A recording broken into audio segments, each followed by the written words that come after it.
নমস্কার, কিউটিভি লাইভ ইন্ডিয়ায় আপনাদের স্বাগত। আমি সৃজা। এই গত 50 বছর ধরে জানেন তো একটা বাংলায় একটা সংস্কৃতি তৈরি হয়েছে, সেটা হচ্ছে পোস্ট পল ভায়োলেন্স। এই পোস্ট পোল ভায়োলেন্স অর্থাৎ নির্বাচনের পর কতজনের কোন দলের কতজনের রক্তপাত হলো সেইটা নিয়ে একটা ট্যালি হয়, যে অমুক দল অমুক জয়ী দল সেই কতজনের ওপর অত্যাচার করলো, বা যারা মানে হেরে গেল তারা আবার কতজনের ওপর অত্যাচার করলো।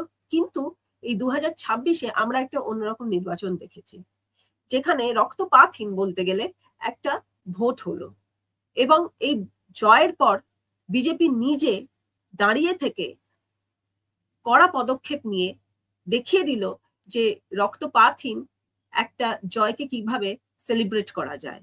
একদম হয়নি তা নয়, কারণ টিএমসি যেখানে আছে সেখানে কিছুটা তো রক্তপাত হবেই। তাই বিজেপির বেশ কয়েকজন হয়তো এর মধ্যেই মারা গিয়েছেন, এবং 2021-এ যে পৈশাচিক অত্যাচার টিএমসি চালিয়েছিল তার কথাও আমরা জানি। তো সেখান থেকে বেরোতে তো এদের একটু সময় লাগবেই। কিন্তু ব্যাপারটা হলো যে টিএমসি নিজেই এখন লাফালাফি করছে, যে মানে অর্থাৎ অভিষেক বন্দ্যোপাধ্যায় নিজেই বলেছে নাকি 10 জন তাদের মারা গেছে, এবং কিভাবে মারা গেছে না গেছে সেটা তো পরের ব্যাপার। কিন্তু এরকম একটা অভিযোগ তারা আনছে।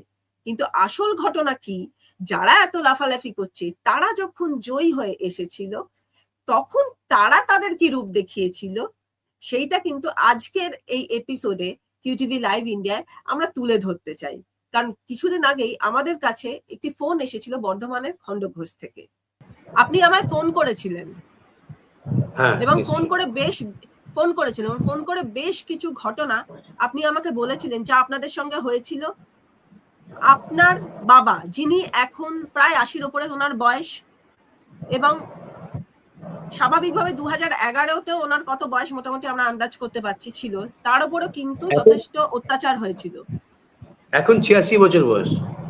হ্যাঁ 86, তাহলে 11 বছর বয়সেও তো উনি একজন 70-এর উপরে ওনার বয়স ছিল, এবং ওনারকে কি ফেস করতে হয়েছিল, আপনাদেরকে এখনো কি ফেস করতে হয়েছে সেটা আপনি আমাদেরকে বলেছিলেন।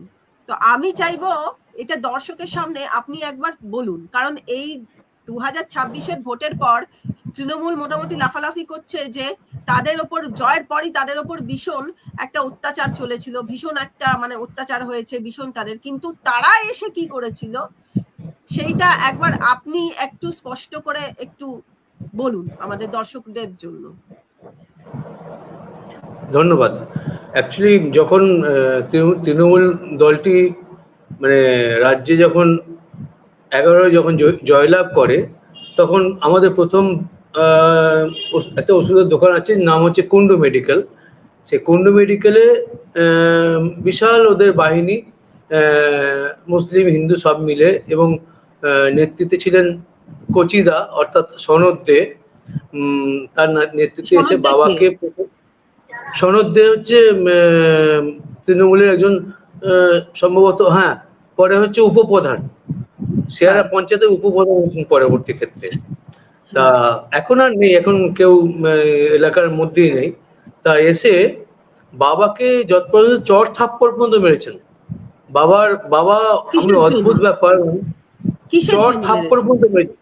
ওই যে মানে হিসাব দিতে হবে, মানে সিপিএম করছে বিভিন্ন রকম বিষয়, বাবা ছিলেন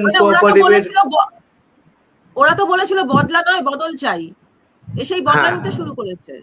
হ্যাঁ, এসে দোকান ঘর চেয়ার টেবিল সামনে পেশেন্ট বসার জায়গা সমস্ত ভেঙে তছনছ করে দেয়। আমি সব ছবি আপনাকে দিতে পারিনি, আমি কয়েকটা পেজই তাই দিলাম।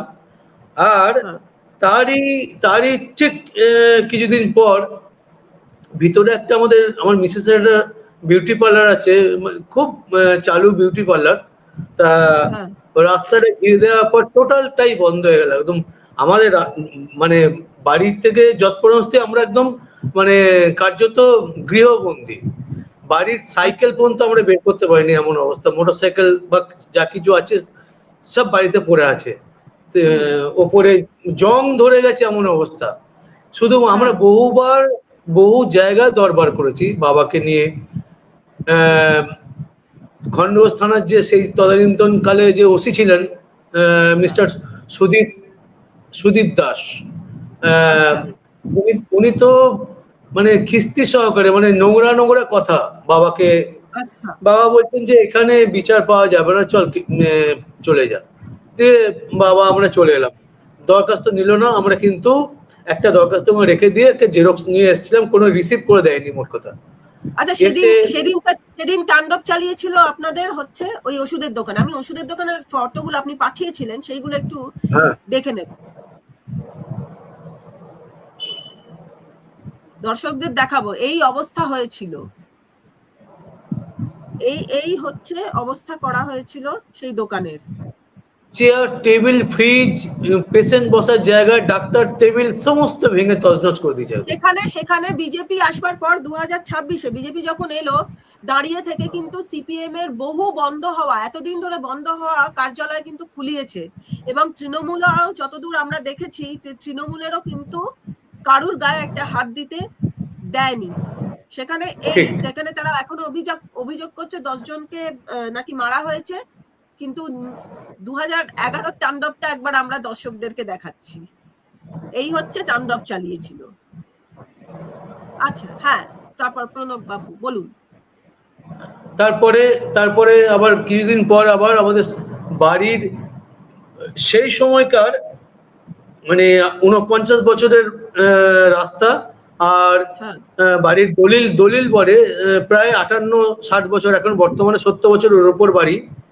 তার সদর রাস্তা একদিন লোকজন নিয়ে 25-30 জন লাঠি সোঁটা নিয়ে, টিন, বাঁশ, তারপর নিয়ে এসে হঠাৎ করে ঘিরে দিলে আমাদের রাস্তাটা।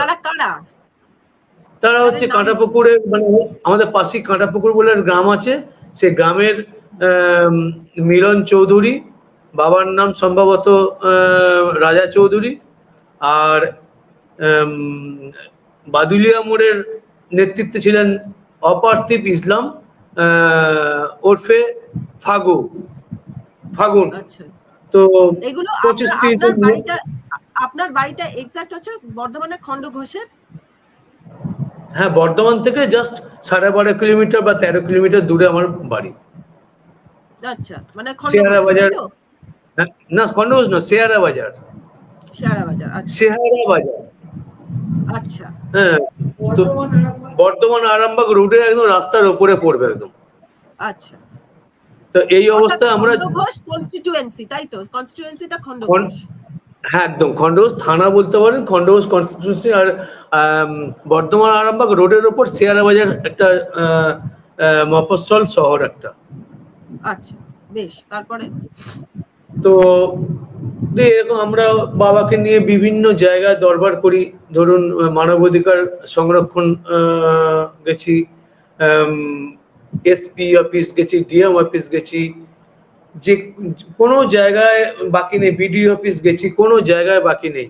এবার বাবার একটাই কথা যে এখানে কিছু সুরা হবে না, আমাদেরকে ওই রকমই থাকতে হবে। হ্যাঁ, মানে সেই বাংলাদেশি মানুষের মতো থাকতে হবে, সেই কিছু করার নেই। আমাদের অপরাধ হচ্ছে বামপন্থী সংগঠনের সঙ্গে যুক্ত হওয়ায়। এই হচ্ছে ব্যাপার। অথচ বাবা একজন আদর্শ শিক্ষক, প্রচুর ছেলে মেয়ে বাবার হাতে তৈরি, প্রচুর মানে অগণিত ছাত্রছাত্রী বাবার ফ্রেন্ড ফেসবুকের সঙ্গে যুক্ত আছে।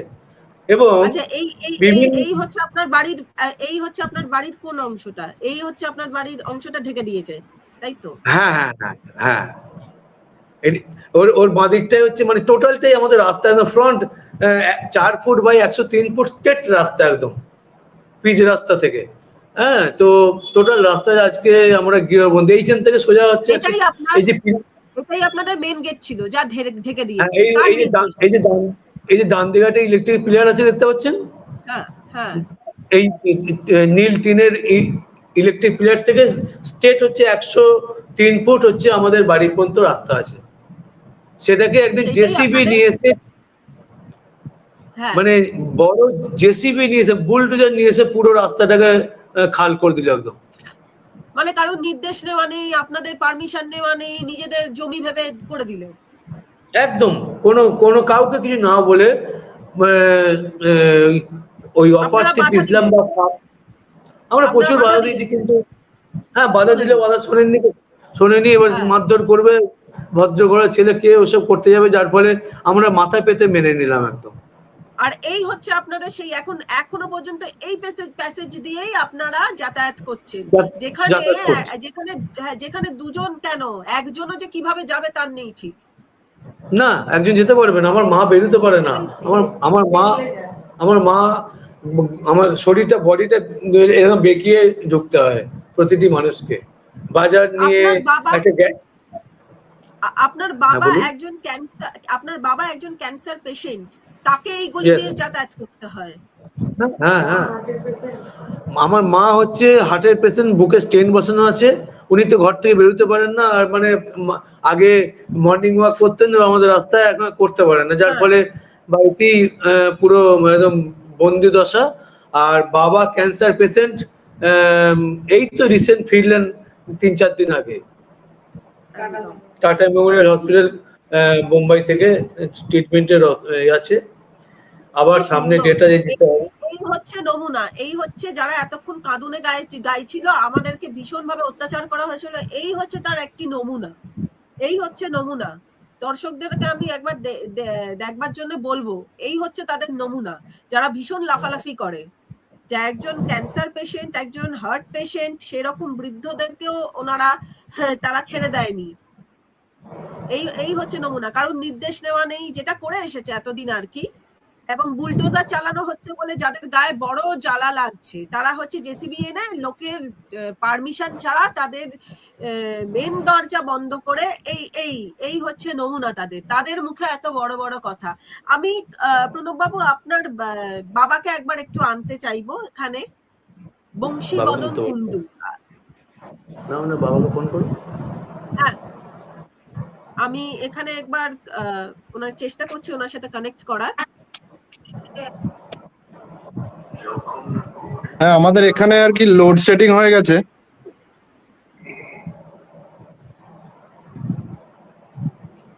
আচ্ছা, কোনোভাবে কি কানেক্ট করা যাবে? হ্যাঁ, ঠিক আছে, লোডশেডিং হয়েছে, ওনাকে দেখা যাচ্ছে। হ্যাঁ হ্যাঁ, একদম। হ্যাঁ হ্যাঁ, নমস্কার মেসমশাই। নমস্কার। আপনাকে মেসমশাই বলছি, আপনি অনেক বড়, প্রণাম নেবেন আমার। কিউটিভি লাইভ ইন্ডিয়াতে আপনাকে স্বাগত জানাচ্ছি। আচ্ছা, শুভেচ্ছা রইল। আচ্ছা, বলুন। ধন্যবাদ। এবার বিষয়টা হচ্ছে, আমার প্রণব বাবুর সাথে অনেকটাই কথা হয়েছে, উনি আমাকে আগেও বলেছেন, আমরা কিছুটা দর্শকদেরকে জানাচ্ছিলাম যে কি হয়েছে না হয়েছে। আপনি একজন শিক্ষক, তার যে প্রাপ্য সম্মান কি সেটা যে তৃণমূল মানে জানবে না, সেটাই স্বাভাবিক, কাজেই তাদের ব্যবহার কি থাকবে সেটাই হচ্ছে খুব স্বাভাবিক। আচ্ছা, উনি বোধহয় কোনোভাবে ডিসকানেক্টেড হয়ে গেছেন। হ্যাঁ, আবার ঠিক আছে, দেখা যাচ্ছে। শুনতে পাচ্ছেন মেসমশাই আমার কথা? হ্যাঁ, শুনতে পাচ্ছি। হ্যাঁ, এবার প্রণব বাবুর থেকে শুনেছি যে চর থাপ্পড় কিচ্ছু বাকি রাখেনি। একজন না হলে আমাদের রাজ্যে কেন শিক্ষকরা গড়াগড়ি খাবেন রাস্তায়? তাহলে তো তাদেরকে মাথায় করে রাখবে, সেখানে যে আপনার সাথে এই ব্যবহার করবে সেটা খুব মানে আমাদের জানা কথা। তৃণমূলের থেকে এর থেকে বেশি ভালো আর কোনো ব্যবহার পাওয়া যেতে পারে না। আপনি বলুন, আপনি প্রথম দিনের এক্সপিরিয়েন্সটা আমরা শুনছিলাম, জেতার পর আপনাদের ওষুধের দোকান ভেঙে দেওয়া হয়েছিল জায়গা এতটুকু রাখবার জন্য, একটু আপনার মুখ থেকে শুনবো, কারণ আপনি এই পুরো বিষয়টা আপনি প্রত্যক্ষদর্শী, আপনি সিপিএম করতেন বহুদিন ধরে, একটু আপনার মুখ থেকে শুনবো। নমস্কার, আমি বলছি। হ্যাঁ, বলুন। যখনই ওরা ক্ষমতায় এলো, তার পরদিনই আমার ঘরে এসে উৎপাত করেছে এবং দোকান ভাঙচুর করেছে, করে আমাকে বলছে আপনার সব গুণকার দিতে হবে, টাকা দিতে হবে, অমুক দিতে হবে। আমি কেন, কিসের টাকা দেবো? আমি কিসের দায়িত্বে আছি?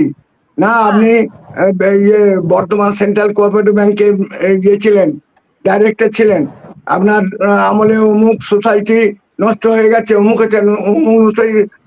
সোসাইটি নষ্ট হয়ে গেছে, সেটা আমি সেই সোসাইটির মেম্বার। সেসব আমাকে বলছেন না, আমি হিসেব যখন হবে তখন আপনি আমাকে ডাকবেন, আমি কোনো ব্যাপারে ওদের সঙ্গে যুক্ত আছি কিনা এইসব কথা সব বলতে লাগলো। তারপর দোকানে ভাঙচুর। তাদের কি নাম? তাদের কি নাম ছিল? তাদের ওই ওই যারা ওই এইসব সনদ দে, কচি হ্যাঁ, কচি যাকে বলে সনদ দে। তিনি কোন পদে ছিলেন? তিনি কোন পদে? তিনি তিনি বলে পঞ্চায়েতের দায়িত্ব সদস্য নিলেন। ছিলেন, তিনি আচ্ছা, তিনি এসে পঞ্চায়েতের উপপ্রধান হ্যাঁ, ছিলেন। হ্যাঁ, তার মানে ক্ষমতা ছিল, অঞ্চলের ক্ষমতা ছিল, ওইসব করেছে। করে আমি আচ্ছা, সেখানে সে খুব স্ট্যামিনা তৃণমূলের। ছিল। তারপরে আবার দিন কত পরই আমি একটা দোকানে বসে আছি, আমরা দুজনে বসে বসে গল্প করছি, আলু চাষ নিয়ে কথা হচ্ছে, একবারে দুমদাম করে এসে আমাকে মারধর করলে, আমার চশমা ভেঙে গেল। হ্যাঁ, অন্য দোকানে। আচ্ছা, সেখানে তো অনেক লোক দেখেছে এবং বলেছে এটা খুব অন্যায় করেছে, মাস্টারমশাই গায়ে হাত দিলে, এইসব করেছে। হ্যাঁ, তা তো হ্যাঁ, এইসব চুকে গেল। এইবারে আমি আপনাদের মাধ্যমে আমার নবনির্বাচিত মুখ্যমন্ত্রীকে আমি আবেদন করছি যে আমি একটা হ্যাঁ, আশা ছিলাম, ছেলে আমাকে হ্যাঁ, নিয়ে অনেক জায়গায় ঘুরেছে, আমি বুঝে নিয়েছি যে আমার কোনো বিচার হবে না। সেই হ্যাঁ, থেকে আমি আশা করে আছি যে আপনারা হ্যাঁ, এসেছেন, আমি মুখ্যমন্ত্রীর কাছে আবেদন করছি যে আমার এই বিষয়টা অন্তত দেখুন। কারণ আমি খুব কষ্টে আছি ছেলে মেয়ে নিয়ে। আমার চাকরি জীবন সবাই বলে ভালো, কিন্তু আমার খুব কষ্টের মধ্যে আছি। আমি যেহেতু একটা বাম গণতান্ত্রিক আন্দোলনের সঙ্গে যুক্ত ছিলাম, এবিটিএ করতাম, স্কুলের এবিটিএ করতাম, এবং আমি কোনো দুর্নীতির সঙ্গে যুক্ত নেই আজ পর্যন্ত, এখানকার কোনো লোক বলতে পারবে না। তারপরে হঠাৎ একদিন আমাকে ডাকলো, ডেকে বললে আপনার ওই যে রাস্তা, ওই রাস্তা আমরা ঘেঁটে দেবো। কেন? রাস্তা আপনার সঠিক নয়। আমার রাস্তা কেনা আছে, রাস্তার দলিল আছে, রাস্তার রেকর্ড আছে, এবং রেকর্ডের বহু কাগজ আছে। সেই রাস্তাতে আবার 4 ফুট 3 ফুট বা 104 ফুট রাস্তা আমার নামে রেকর্ড আছে। তা না, আপনার রেকর্ড থাকলেই বা, ওই রেকর্ড থাকলে কি হবে, আপনার মাপে আমরা দেখেছি ওই রাস্তাটা এদের জায়গা পড়ছে। আমি তাহলে আমার মাপলো যখন, অন্তত আমাকে ডাকতে হতো। আমি থাকবে, পঞ্চায়েত যে প্রধান থাকবে, আমি থাকবো, আর অপোনেন্ট পার্টি থাকবে, 3টে আমিন মিলে মাপ হবে, হয়ে যাবে। তাই করলে না, না আপনি এটা ফয়সালা না করা পর্যন্ত আপনার এই রাস্তা দিয়ে চলতে দেবো না। হঠাৎ আমাকে বললে, আমি ইয়ের কাছে গেলাম, ফাগুনের কাছে, বাদুলে ফাগুন অপার্থিব ইসলাম, তার বিরাট ক্ষমতা, সে ব্লকের প্রেসিডেন্ট। তাকে আমি বললাম যে এই ব্যাপার, সে ব্যাপারটা জানতো না প্রথমে। অপার্থিব ইসলাম। আচ্ছা, অপার্থিব ইসলাম, আচ্ছা, ওরফে ফাগুন। ফাগুন ফাগুন ফাগুন, ওরফে আচ্ছা, ফাগুন। আচ্ছা, তাকে বললাম, সে আমাকে উড়িয়ে দিয়ে বললো, হ্যাঁ, সে আমাকে উড়িয়ে দিয়ে বললো আমি শুনছিল বটে। যাই হোক, পয়সা করে দিয়ে একটা মীমাংসা করে নাম বিচার করে, সেটাও হলো না। সেটা ওই বললে, কিন্তু সেটা কার্যকরী করলো না। একবারে কাঁটাপুকুরের 30-40 জন লোক এসে, হ্যাঁ, এবং ও নিজে আড়ালে দাঁড়িয়েছিল, হ্যাঁ, দাঁড়িয়ে থেকে ওইখানে টাকা নিয়েছে। যারা কাজ করেছে তারাই আমাকে বলেছে, তারা সব আমাদের সিপিএম করতো এমন ছিল সেই, কারণ যারা কাজ করেছে তারা 1000 টাকা করে পেয়েছে। সাহায্য পাননি? সিপিএম এর থেকেও কোনো সাহায্য পাননি? আপনি এত বছরের সিপিএম এর একজন কর্মী, সিপিএম এর থেকেও কি কোনো সাহায্য পাননি? আমি আমার ছেলেকে বলবো, দেখ বিজেপি যদি আসে, একমাত্র সুবিচার আমি পাবো। আমি ওয়েট করে আছি, আমি আর কোথাও যাব না। আমি এইচডিও, ডিএম, পুলিশ সুপার সব দরখাস্ত করা আছে, রিসিভ করেছে। কতগুলো করে না, কিন্তু কত বাকিগুলো সব করেছে, করে সেই সব কপি আমার কাছে আছে, আর আমার দলিল পর্চা সবই আছে। কিন্তু গায়ের জোরে আমার এই করে রেখেছে। একটা ঘর থেকে সাইকেল পর্যন্ত বেরোতে পারে না, জানেন। আমার সাইকেল, পরে মোটর সাইকেল যেসব কিনেছে সব বাইরেতে একটা গোডাউনেতে রেখে আসা আছে। তা এই সবচেয়ে কষ্ট কি, সবাই যে বলছে রাস্তা কোনো রকম বন্ধ হয় না, আমাকে বলছে যে আপনি তাহলে যদি আপনার জায়গায় না পড়ে, আমার সামনে আগে মাপ হোক। তা সেই হিসেবে সবাই বলছেন যে আপনি রাস্তা তো দরকার হলে কিনতে হবে আপনাকে। আমার কেনার কোনো ব্যাপার না, কেউ ওরা দেবে না, ওরা বলছে আমরা ভিটে বেচে খাবো না। ওদেরও একটা জমি 3.5 বিঘে জমি, তার ধার দিয়ে রাস্তা আছে, সে রাস্তা আছে, মোরাম রাস্তা ছিল, ওরা ঘেরে দিয়ে, জানেন সবচেয়ে দুঃখের কথা, বুলডোজার এনে সন্ধ্যেবেলা সেই মোরাম রাস্তাটা কেটে একদম 1 কোমর গর্ত করে দিয়েছে। এখনো যে গর্ত দেখতে পাবেন, জল জমে আছে। আর সেই মোরাম গুলোকে ওদের জমি দিয়ে সব ফেলে দিয়েছে। এই কষ্টের মধ্যে আমরা আছি। আমি আপনার মাধ্যমে আমার মুখ্যমন্ত্রীকেও আমি জানাতে চাই যে আপনি সহৃদয় ব্যক্তি, আপনার যে কাজকর্মগুলো হচ্ছে ক্লিয়ার কাট হচ্ছে, ভালোই হচ্ছে, আমার তো ভালো লাগছে। আমি রাজনীতির সঙ্গে যুক্ত ছিলাম, অত ক্লিয়ার কাট কাজ আমি অত করিনি। আমি বরং বলছি যে একটু ধীরে ধীরে সবুর করো, ওরা এই নতুন এসেছে, ওরা ভাবুক, তারপরে অর্থনৈতিক ব্যাপারটা ওরা দেখুক, হ্যাঁ এইসব ব্যাপারগুলো ওরা করুক। তা ওদেরকে সুযোগ দাও, অন্তত 6 মাস সুযোগ দাও, ওদের প্রতিশ্রুতি যতটা পারবে করবে, টাকার উপর নির্ভর করবে। তা আমি এখানকার লোকাল যারা সব নেতা আছে বলেছি যে তোমরা 1000 কাজের মাঝখানে আমার এই কাজটি একটু দেখো, যাতে সুষ্ঠুভাবে উভয়কে নিয়ে বসে যেটা করলে ভালো হয় অন্তত করে দিও। আমি জোর জবরদস্তি করে আমি ওসব করতে চাই না, সেটা আমি বলে দিয়েছি যে যেইভাবে হোক যেন আমার এটা মীমাংসাটা তো করে দেওয়া হয়। আমি মরবার আগে যেন আমি আমার উদ্দিষ্ট রাস্তা দিয়ে আমি যেন আমার সব দেহটা যায়। আমার সব দেহ দান করা আছে, হসপিটালে দান করা আছে, তবু যেন আমি যেন ঘরকে একবার এসে, যেখানেই মারা যায় ঘরকে একবার এসে যেন ওই রাস্তা দিয়ে এসে যে আমার ছেলে নাতিরা যাতে পরবর্তী ইয়েতে ভালো থাকে, এইটা দেখে যেন আমি মুক্তি পারি বলে আমি এখানকার লিডারদেরকেও সব বলেছি। আপনারা একটু বলবেন, অনুরোধ করছি যে এটা অন্তত দেখুন, এগুলো হয় না। কারণ যদি রাস্তা নাই থাকে, অনেকের তো রাস্তা নাই, আমরা আমাদের সেই আমলে রাস্তা করে দিয়েছি, আমরা সব রাস্তাকে একটু চওড়া করে দিয়ে আমরা করেছি। এ অদ্ভুত, অনেক মুসলিমরা পর্যন্ত বলেছে যে স্বজাতির এইসব কতগুলো হোঁচকামি কাজ হচ্ছে, এইসব রাস্তা বন্ধ করে দাও। অনেকেরই রাস্তা সকলকার থাকে না, তা সব জমি জায়গা বুঝিয়ে সব ঘর করছে। তা আপনার তৈরি রাস্তা, রেকর্ড রাস্তা এই ঘুরে করেছে, শুধু আকুচ করে অর্থাৎ হিংসা করে এটা করেছে, হ্যাঁ, এবং ফাল্গুনের নির্দেশে এসব করছে। ফাল্গুন খুব দুর্ব্যবহার। আমি দ্বিতীয়বার একবার ওর কাছে গেছিলাম, ও আমাকে একবার খারাপ, আমার মায়ের নামে খারাপ কথা বলে আমাকে বার করে দিল, জানেন। আমি ওই রাস্তা দিয়ে স্কুল গেছি, এটাই হচ্ছে তৃণমূলের কালচার। সভাপতি এটাই হচ্ছে সভাপতি, মানে ব্লক সভাপতি। তা আমি ওই কি বলে বাম্মা তুলে গালাগাল করেছিল ম্যাডাম, বাম্মা তুলে গালাগাল করেছিল দাদুকে। ওই রাস্তা দিয়ে আমি 36 বছর, হ্যাঁ, দাদুকে বাবা মা তুলে গালাগাল করেছিল ওর কাছে যখন যাওয়া হয়েছিল। বুঝতে পেরেছি। এবং কুকুর ছাগলের মতো তাড়িয়ে দেওয়া হয়েছিল। এটাই হচ্ছে তৃণমূলের কালচার। এখনো তো যে জিতেছে নবীন চন্দ্র বাগ, ওখানকার সদ্য জয়ী বিধায়ক, ওনাকে কি জানানো হয়েছিল এই সময় ওনাদের কি মূর্তি? না না না না না না, আর কাউকে জানাইনি, একদম না কাউকে জানাইনি।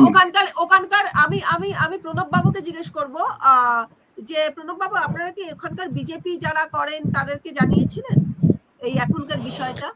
হ্যাঁ হ্যাঁ হ্যাঁ, জানিয়েছি। অনুপম দাস তার নেতৃত্বে যে আছে আমাদের খণ্ডঘোষে জানানো হয়েছে, আমার ভাইয়ের মতো। আমাদের লোকাল নেতৃত্ব ম্যাডাম একটু আশ্বাস দিয়েছে আমাদেরকে।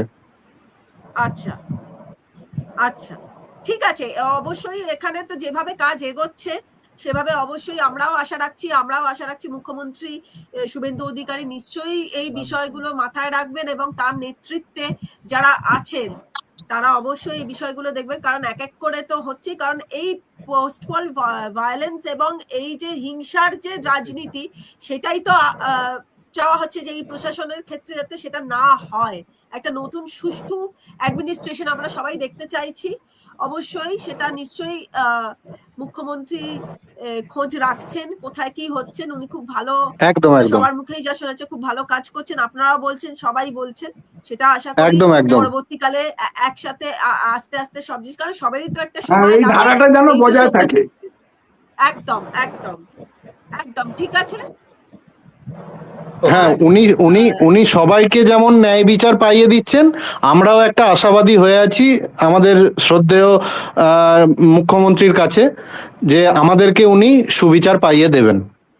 একদম কিছু একদম নয়, একদম কিছু নয়, একটা মানুষের জীবনে মৌলিক অধিকার একদম জল, হাওয়া, বাতাস, জল, আলো, বাতাস, সঙ্গে রাস্তা, আর কিচ্ছু নয়। একদম। আমরা তো চাইনি যে যতটুকু দরকার ততটুকুই আমাদের একটু হলেই হবে।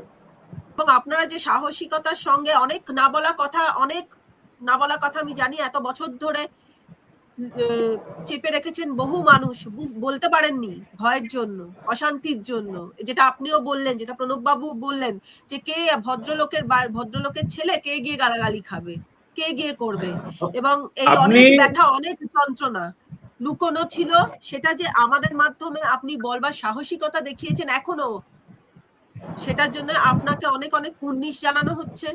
এবং অবশ্যই নিশ্চয়ই এবার আস্তে আস্তে সুপ্রশাসন, তার মাধ্যমে আপনাদেরকে নিশ্চয়ই আপনারা সুব্যবস্থা, সুবিচার পাবেন, এটাই আমাদের আশা। আপনাকে অনেক অনেক ধন্যবাদ মেশমশাই, আপনাকে অনেক অনেক ধন্যবাদ, আপনি সাহসের সঙ্গে কাজ ধন্যবাদ করেছেন। ধন্যবাদ। আপনার হ্যাঁ, আপনি যে সম্মান হারিয়েছেন সেটা অবশ্যই এখন বুঝতে পারছে মানুষ, তারা ওই অভিজ্ঞতার কারণে পতন, তারা নিশ্চয়ই হাড়ে হাড়ে টের পাচ্ছে। ভালো থাকবেন এবং অবশ্যই আপনারা যাতে বিচার পান সেই শুভেচ্ছা নেবেন। একদম একদম, অনেক ধন্যবাদ, ভালো থাকবেন। ঠিক আছে, ধন্যবাদ ম্যাডাম।